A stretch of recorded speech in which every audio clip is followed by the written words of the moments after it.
The pen was already in my hand when my phone buzzed. I almost ignored it. I was sitting at the kitchen table, coffee going cold beside me, trying to work up the nerve to sign a stack of documents that would transfer my late son's house into my daughter-in-law's name. My attorney had emailed them over that morning. Simple paperwork, he'd said.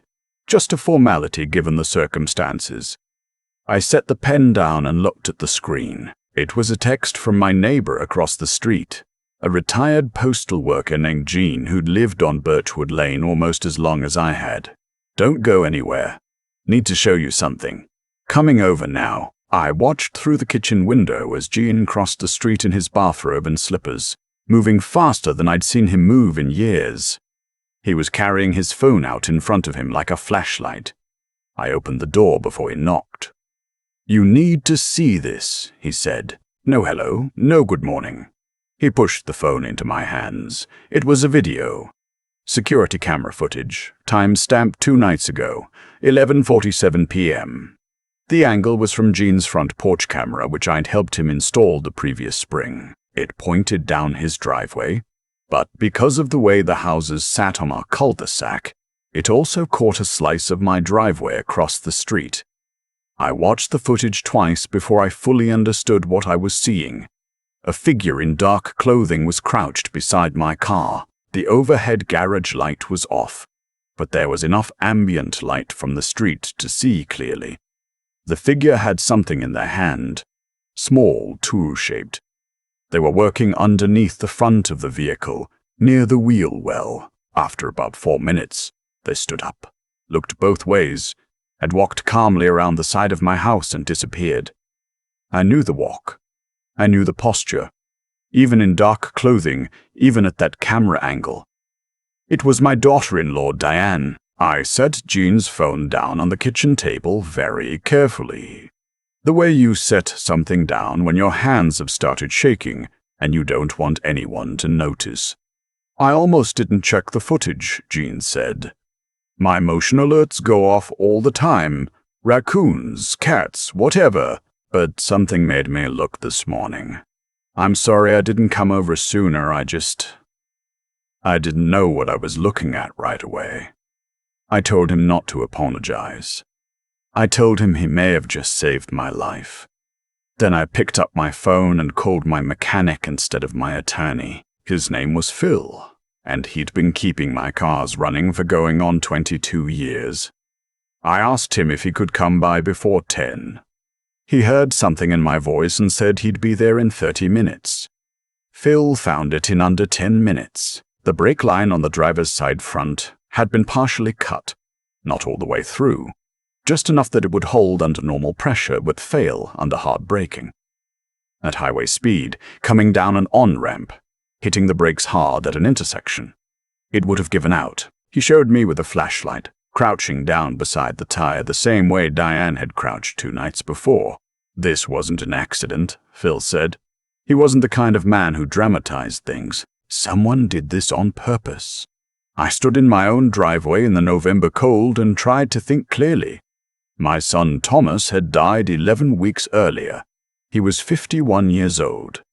Pancreatic cancer, the death certificate said. He'd been diagnosed 14 months before he passed, and the decline had been swift and brutal in the way the particular disease tends to be. He lost 30 pounds in the first 6 months. By the end, he didn't recognize me some mornings. Diane had been at his side throughout. Attentive, organized, managing his medications, speaking to the doctors on his behalf when Thomas was too exhausted to do it himself. Everyone remarked on what a devoted wife she was. My sister drove 4 hours for the funeral and spent the entire reception telling me how lucky Thomas had been to have someone like Diane taking care of him. I had smiled and agreed because what else do you do?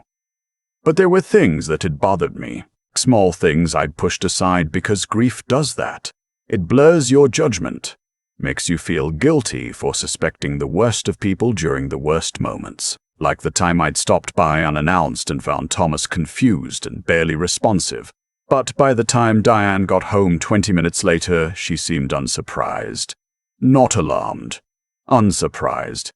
as though she'd expected to find him that way, or the way she'd quietly steered conversations with the doctors, redirecting questions, clarifying things Thomas had said in ways that subtly changed their meaning, or the fact that when Thomas finally updated his will, just 8 weeks before he died, he hadn't told me about it directly. His attorney, a man named Gerald, had called me after the funeral to arrange the reading, and at that reading, I'd learned that Thomas had left everything to me, not to Diane. I hadn't understood it at the time. Thomas and Diane had been married for 9 years. She stood to inherit the house, the investment accounts, the life insurance. The will change had blindsided her as much as it had blindsided me. I'd seen her face when Gerald read the relevant section. Whatever composure she'd maintained through the funeral and the weeks afterward cracked, just for a moment. Her jaw tightened. Her eyes went somewhere else. She recovered quickly. She always recovered quickly. Now standing in my driveway with Phil's flashlight illuminating a carefully cut brake line, I started putting things together that I should have assembled weeks ago. I went back inside and called Gerald. I told him what Jean had found. I told him what Phil had confirmed. I told him I needed to know everything about the circumstances of Thomas's will change. When it happened, what Thomas had told him, whether Thomas had expressed any concerns about his care. Gerald was quiet for a long moment. Then he said, "Arthur, I've been waiting for you to call me." He told me that Thomas had come to his office alone without Diane about 9 weeks before he died. Thomas had been weak but clear-minded that day. He'd told Gerald that he believed Diane was deliberately mismanaging his medication. Not enough to kill him quickly, but enough to keep him confused and dependent. He'd said she'd been doing it for months. Thomas had done research from his hospital bed, using his phone when Diane wasn't around. He'd read about a compound called digoxin, a heart medication that in excessive doses causes exactly the kind of cognitive confusion and physical weakness he'd been experiencing.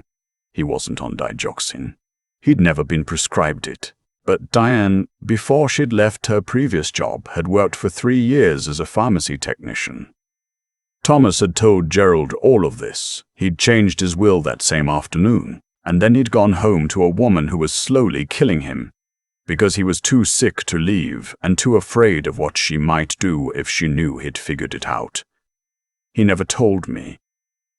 I think he was protecting me. I think he knew that if I'd found out, I would have walked into that house and done something that couldn't be undone. And Thomas had spent his whole life trying to keep me from making decisions in anger. He was a better man than me in that way. I sat at my kitchen table for a long time after I got off the phone with Gerald. I didn't cry. I'd done most of my crying in the weeks after the funeral. What I felt now was something quieter and colder and much more focused. Diane had killed my son, and when she'd learned that his will had cut her out of everything, she decided to come after me.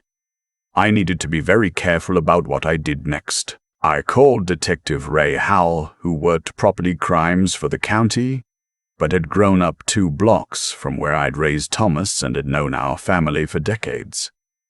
I asked him to meet me at the house. I told him to bring someone from major crimes if he could. He showed up an hour later with a woman named Detective Sandra Okafor, who had steady eyes and a legal pad, and asked questions in a way that made you feel like she'd already considered the answer before you gave it. I walked them through everything. Jean's footage, Phil's finding, Gerald's account of Thomas's visit, the pharmacy background, the timeline of the medication changes. Detective Okafor took 6 pages of notes. When I finished, she looked at Detective Howell and something passed between them. Not surprise, but recognition, like a shape they'd seen before, coming into focus. She told me that what I'd described, combined with the physical evidence on the vehicle, was enough to open a formal investigation. She asked for Jean's camera footage and Phil's written assessment. She asked for the will documentation and for Gerald's contact information. She told me not to confront Diane and not to tell her that any of this was happening. "Let her think everything is normal," Detective Okafor said. "Can you do that?" I told her I'd been a high school football coach for 31 years. I knew how to keep a game face. I also told her there was something else. The document transfer, the one sitting on my kitchen table, the one that would have signed Thomas's house over to Diane. I'd been told it was a routine step given that Thomas's estate named me as beneficiary, and that I could transfer the property to Diane voluntarily if I chose to. Diane had asked me, very gently, very carefully, 3 weeks after the funeral, whether I'd considered it. She'd said Thomas would have wanted her to have the house. She'd looked at me with that particular expression she had, open, slightly wounded, engineered to make you feel guilty for hesitating. I'd hesitated anyway. Something had stopped me. I couldn't have told you then what it was. Detective Okafor looked at the unsigned papers on my table and said, "Don't sign those." I told her that was the easiest instruction anyone had given me in months. The next 2 weeks were the strangest of my life. I went about my routine. Morning walks, grocery runs, the Tuesday dinners I had with my sister. While somewhere off to the side of my life, an investigation was quietly assembling itself. Detective Okafor called me every few days with brief updates. They'd obtained a warrant for Thomas's medical records. They'd contacted the state pharmacy board about Diane's licensure history. They'd found that she left her previous pharmacy job not voluntarily, as she'd always said, but after a controlled substances inventory discrepancy that had never been formally resolved. They exhumed Thomas. The call from Detective Okafor on that particular morning was brief and professional, but I could hear something underneath it. The careful neutrality of someone delivering news they'd prepared themselves to deliver. Elevated digoxin levels, consistent with prolonged, low-dose administration, inconsistent with any medication Thomas had been prescribed. I sat on my back porch and looked at the yard Thomas had helped me re-landscape the summer before he got sick. We'd pulled out the old overgrown hedges along the fence line and planted a row of arbor vitae. They were taller now than either of us had expected them to grow that first year. Thomas had said, half-joking, that he'd probably have to trim them for me every fall for the rest of my life. He'd only done it the once. Diane was arrested on a Tuesday morning. I wasn't there, and I hadn't wanted to be. Detective Okafor had offered to let me know the timing, but I'd said no. I didn't need to see the moment. I'd spent enough time thinking about the end of things. I wanted to think about what came after. What I did want to see was the meeting at Gerald's office, which had been rescheduled after the arrest. Diane, in the chaos of her situation, had retained a lawyer and was contesting the validity of Thomas's will change, claiming he hadn't been of sound mind when he'd made it. Gerald had documentation that suggested otherwise. Notes from the meeting, Thomas's clear and coherent instructions, the sequence of events that established both intent and competency.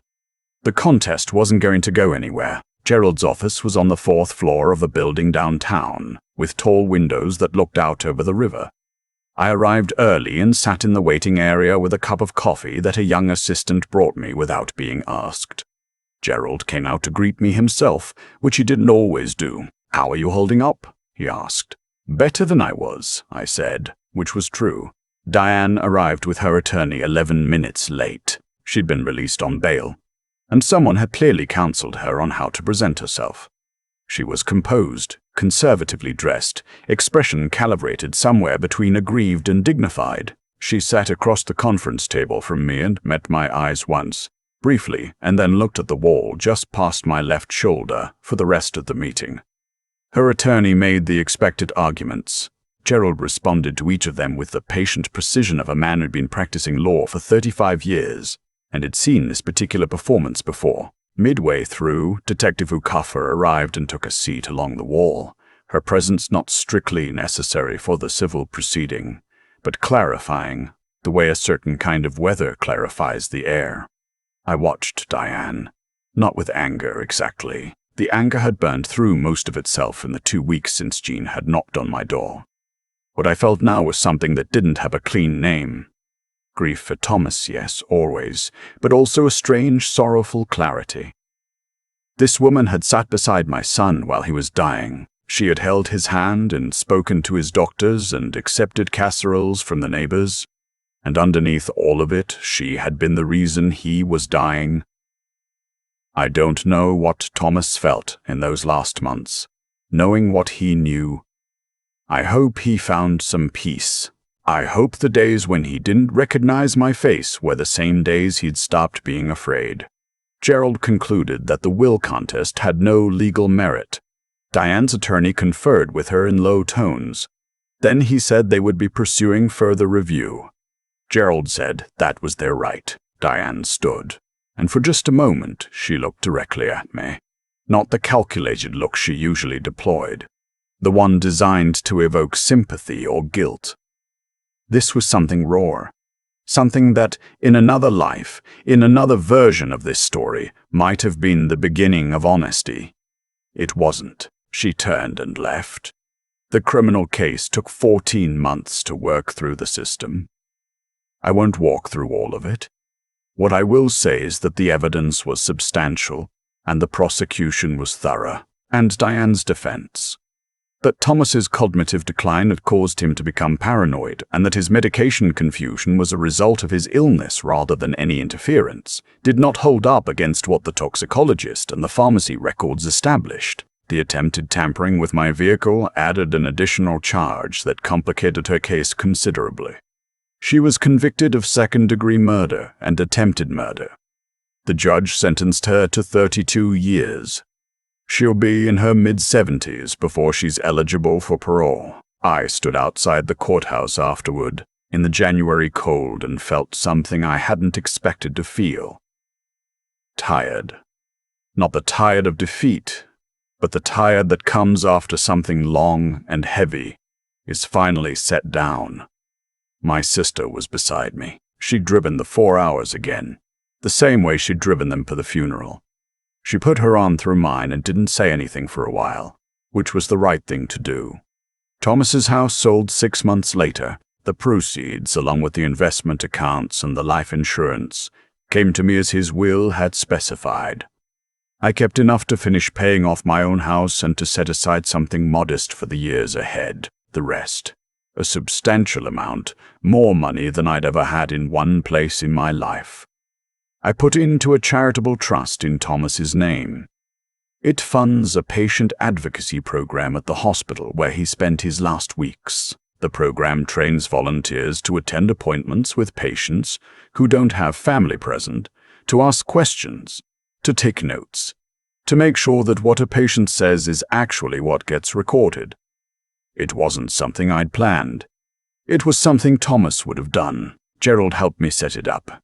Phil did the oil change on my new car, a sedan with an intact brake line, and charged me what he always charged and refused, the extra I tried to hand him.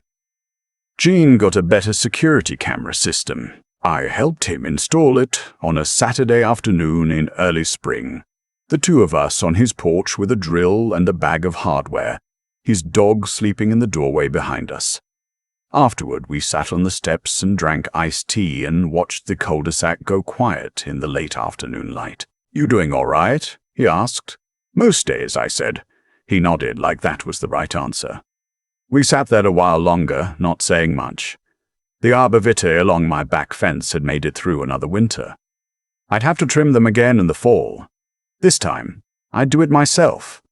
I've thought a lot about the moment Jean crossed the street in his bathrobe, about how close I was to not opening the door, about how the coffee was cold and the pen was already in my hand and I almost let that text go unanswered. Because I just wanted to get the paperwork done and over with. That's the part that stays with me. Not the arrest, not the courtroom, not the 32 years the judge handed down. It's that moment on the other side of it. The version of that morning where I ignore the buzz of my phone and sign my name on the dotted line and drive away. In that version, I'm dead within the week. And Diane gets everything she planned for. I used to think luck was random. I'm not sure I believe that anymore. I think there's something that accumulates, quietly, without fanfare, in the choices a person makes over a lifetime. Gene installed that camera because he'd had a package stolen 2 years before, and he'd been frustrated enough to do something about it. He checked the footage that morning because something nagged at him, some small instinct he didn't dismiss. He put on his slippers and crossed the street because he decided that an uncomfortable conversation was worth having. None of those choices were dramatic. None of them felt important when he made them. But they stacked up into the thing that saved my life. That's what I mean when I say I think about cause and effect differently now. Not in any mystical sense. I'm too old and too practical for that. But I've come to believe that the texture of a person's character shows up in the small decisions, the ones nobody's watching. Diane built her life on a different set of small decisions. The shortcuts, the calculations, the practiced expressions. She was intelligent in a certain way, organized, patient, strategic, but she aimed all of it at taking what wasn't hers, and that aim shaped everything that followed. Thomas knew. That's the thing I have to sit with. My son figured out what was happening to him from a hospital bed with a phone he had to hide, and he made his decisions quietly and carefully and without asking me to fight his battle for him. He protected the estate. He told Gerald the truth. He went home knowing what he knew, and he didn't fall apart. I don't know where he found that. I'd like to think some of it came from me, from the years of watching me keep a game face on the sideline when everything was going sideways. But honestly, Thomas was steadier than I ever was. The discipline he had, the refusal to act in anger when acting in anger would have felt so justified, that was his own. What I learned in the end is that integrity isn't something you perform for an audience. Thomas changed at will when he was too sick to leave the house and too afraid to make a scene. Nobody saw it. Nobody applauded. He did it because it was right and because it was the one thing still within his power to do. I try to live closer to that now. Not perfectly. I'm 67 years old and I've never been a saint. But I check in on Gene more than I used to. I trim those arbor vitae myself every fall. I show up when people need me to show up, even when it's inconvenient, even when it costs me something, because I've seen what happens when you do. And I've seen, very clearly, what happens when you don't.